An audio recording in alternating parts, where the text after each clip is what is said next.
Assalamualaikum warahmatullahi wabarakatuh.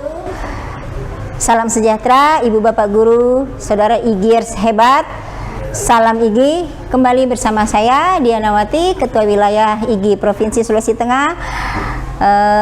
Pada podcast kali ini kami menghadirkan Kepala Dinas Pendidikan dan Kebudayaan Kabupaten Banggai Kepulauan, Bapak Dr. Aryono Orap, SPD, Esos MM. Selamat datang Pak. Apa kabar hari ini Bapak? Alhamdulillah baik. Ya. Satu kebanggaan bagi kita IGIers pada kali ini Bapak Kadis menggunakan baju kebesaran kita. Ya, ini sebagai salah satu tanda bahwa Bapak Kadis Kabupaten Banggai Kepulauan ini sangat peduli dengan Ikatan Guru Indonesia di Banggai Kepulauan. Baik Pak, saya akan sedikit bertanya-tanya. Bapak selaku Kepala Dinas Pendidikan yang tentunya paling dekat bersentuhan dengan dunia pendidikan khususnya di Kabupaten Banggai Kepulauan ini. Sejauh mana perkembangan pendidikan di Kabupaten Banggai Kepulauan dipandang dari sisi Bapak selaku Kepala Dinas? Ya, makasih. Assalamualaikum warahmatullahi wabarakatuh. Salam sejahtera buat kita sekalian. Yang pertama saya komentari soal baju ya.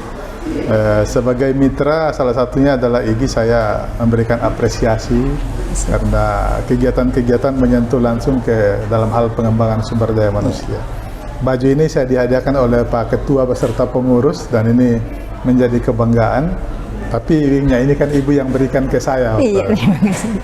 Adapun pertanyaan tadi, perkembangan dunia pendidikan yang pertama dari sisi sumber daya manusia. Kalau kita lihat hari ini alhamdulillah kita sudah 2 kali dari sisi jumlah, yaitu formasi kita pegawai melalui P3K itu yang terbesar di Sulawesi Tengah. Masya Allah. Kuota kita itu yang pertama juga kita yang bersyarat 580, kemudian kuota yang kedua kita terakhir menjadi 1017 ya. Yeah. Nah, kita konsen karena saya beranggapan sumber daya manusia itu penting, tapi jumlah juga tidak kalah penting. Yeah. Karena bersentuhan langsung atau beririsan dengan misalnya rombel, kemudian mata pelajaran. Karena sehebat-hebatnya orang, kalau jumlahnya kurang dengan tempat yang berbeda, itu mungkin agak mustahil juga untuk menggambarkan.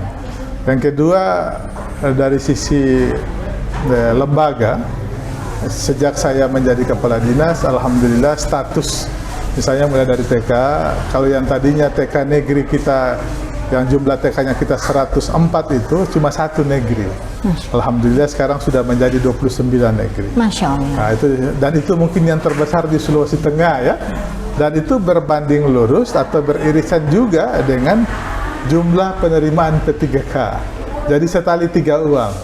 Kebijakan yang kita ambil di satu sisi dalam sisi organisasi kita mengembangkan statusnya, itu berbanding lurus dengan penerimaan jumlah yang dibiayai oleh pemerintah pusat.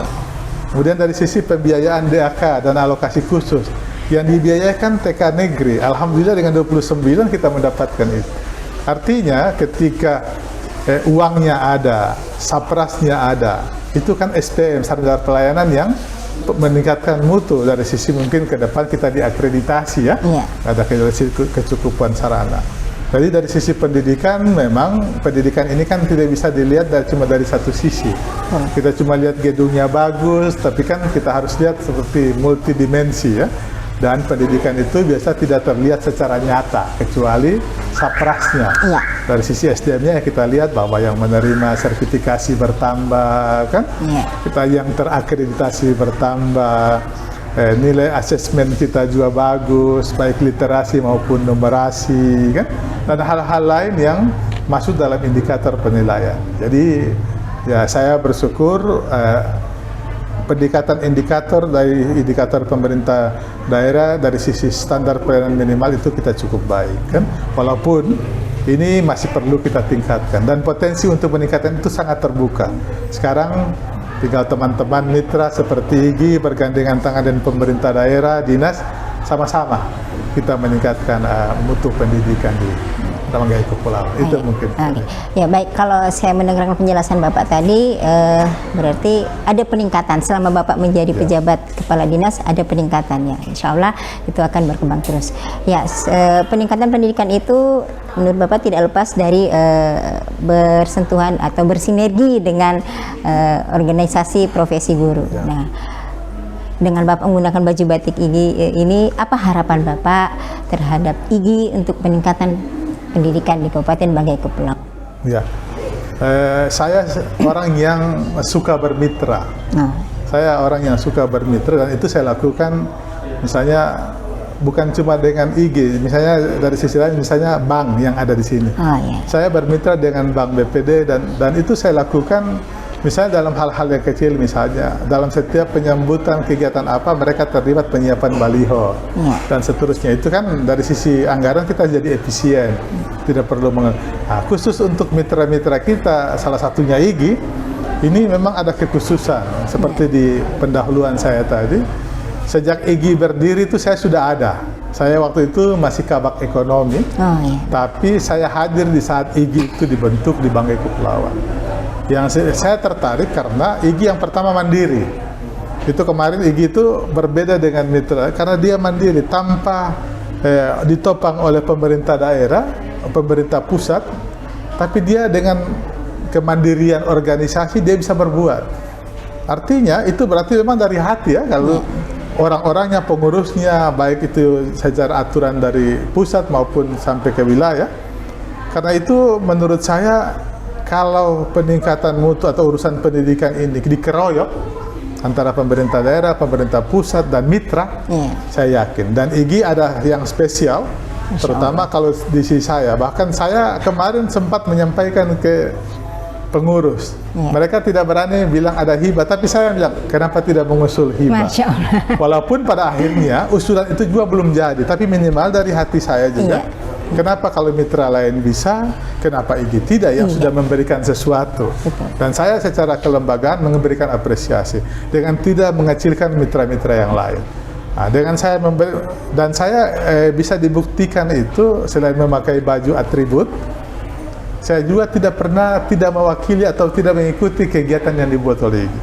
Sebisa mungkin saya tidak mewakilkan untuk urusan ini, terutama IGI. Walaupun di tengah kesibukan hari ini, saya sibuk sekali sebenarnya menjaga orang yang sebentar. Tapi saya meluangkan waktu untuk ada celah di sini. Biarlah nanti sebentar saya selesaikan setelah pulang dari sini. Nah, harapan saya IGI terus berkembang, kan menjaga persatuan dari tingkat daerah sampai di tingkat pusat. Dan saya juga berikan apresiasi ke IGI pusat, kan, yang sudah memberikan sesuatu tempat kegiatan hari ini, sudah dipercaya pemerintah untuk menjadi motor penggerak di bidang pengembangan usaha. Karena tidak gampang organisasi lain yang sudah lama tidak dapat, tapi IGI diberikan kepercayaan ini. Saya minta IGI untuk bisa melaksanakan ini, dan yang paling penting jangan melupakan Banggai Kepulauan, karena IGI di Banggai Kepulauan itu juga sangat aktif. Kita bisa lihat dari kehadiran Pak Sekretaris Daerah, Ketua Komisi 1, kehadiran saya, itu menandakan bahwa kita berkomitmen untuk membantu dunia pendidikan, membesarkan Banggai Kepulauan di jalur pendidikan, khususnya mensupport IGI agar tidak merasa berdiri sendiri, tidak merasa tidak diperhatikan, tapi sebaliknya kita bergandengan tangan untuk sama-sama ke depan. Kita sudah bicara-bicara dengan Komisi 1 tadi, mungkin sudah podcast juga, bahwa insya Allah kita akan memberikan sesuatu. Saya belum bilang dalam bentuk apa, apakah hibah, apakah kegiatan, kemudian kita menggunakan fasilitator yang sudah ada dari IGI untuk pengembangan IKM dan seterusnya. Pokoknya jayalah IGI, dan saya berharap IGI seperti ini terus meningkat. Baik, terima kasih banyak Bapak. Baik Ibu Bapak, sahabat guru IGIRS yang berbahagia, itulah tadi penjelasan dari Bapak Kepala Dinas Pendidikan dan Kebudayaan Kabupaten Banggai Kepulauan. Semoga harapan-harapan dari Bapak selaku Kepala Dinas IGI di Kabupaten Banggai Kepulauan tetap berjaya, dan terima kasih. Kinantauan ya. Sosa Pobaba. Terima kasih. Assalamualaikum warahmatullahi wabarakatuh. Salam IGI.